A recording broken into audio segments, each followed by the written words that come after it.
Hello guys, welcome to the Caterpillar. Today we are going to begin the first chapter of plus 2 Botany. So let's start.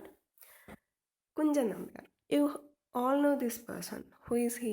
കേരളത്തിലെ തുള്ളൽ പ്രസ്ഥാനത്തിൻ്റെ ഉപജ്ഞാതാവ് എന്നൊക്കെ പറയുന്നു. Years ago, he wrote a poem titled Kalanillatha കാലം.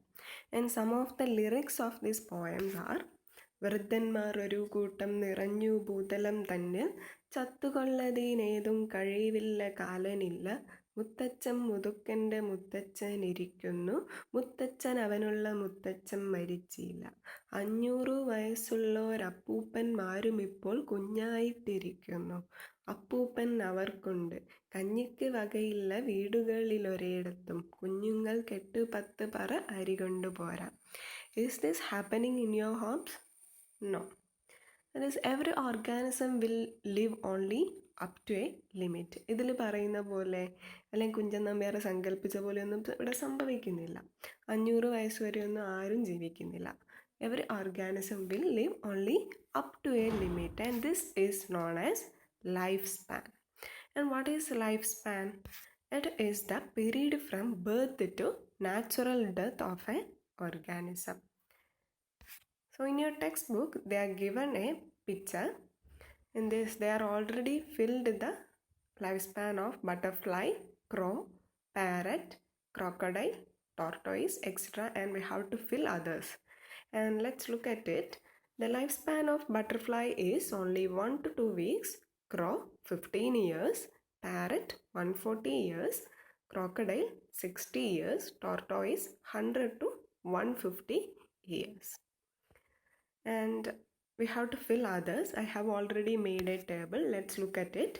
Elephant 70 to 90 years, Ross 5 to 10 years, dog 20 to 30 years, banana tree 20 to 25 years, cow 20 to 26 years, horse 40 to 50 years, rice plant 4 to 5 months, fruit fly 1 to 2 months, banyan tree 200 to 500 years.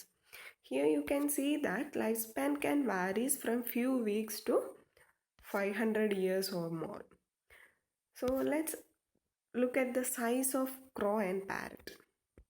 They are in similar size, but look at their lifespan. Crow lives only up to 15 years and parrot can live up to 140 years. Here it is very clear that there is no relationship between the size and lifespan. The other example is peepal tree, the same tree that you are seeing in the temples. And it is also known as immortal tree because it lives more than 2005 years. But mango tree, it doesn't have that much lifespan. So it is very clear that there is no relationship between the size and lifespan. So whatever may be the lifespan, death of every individual organism is a certainty. And is there any exception for this statement? Or is there any immortal group of organism? The answer is yes. Then what it is? It is single-celled organism. Why these organisms are immortal? The answer is very simple. The parent cell, after attaining maturity, its nucleus divides. Then its cytoplasm divides and eventually becomes 2 daughter cells. Here the parent cell doesn't die. It is divided into 2 new daughter cells. That's why this organism is known as immortal. This group of organisms are immortal. So we have to change our definition. That is, whatever may be the lifespan, every organism will die except single cell organism. So every organism will die. So what is that process in living organism that ensure this continuity?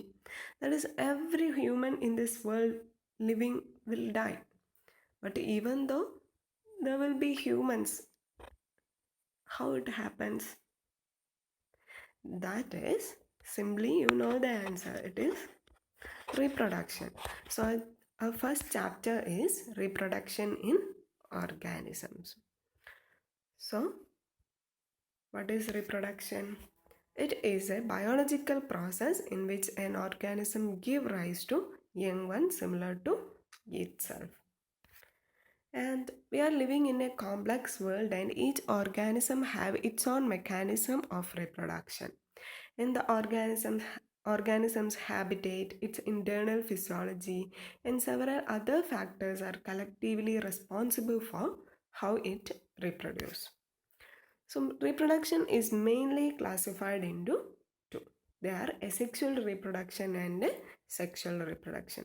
In asexual reproduction, only single parent is involved, and there can be fusion or formation of gametes. And in sexual reproduction, two parents of opposite sex are involved, and formation and fusion of gamete is mandatory. In asexual reproduction, there is no formation of gametes. Sometimes there is formation of gametes, but it is not mandatory. But in sexual reproduction, formation and fusion of gametes is mandatory. So that's all for today. In next session, we will discuss asexual reproduction in detail. Thank you.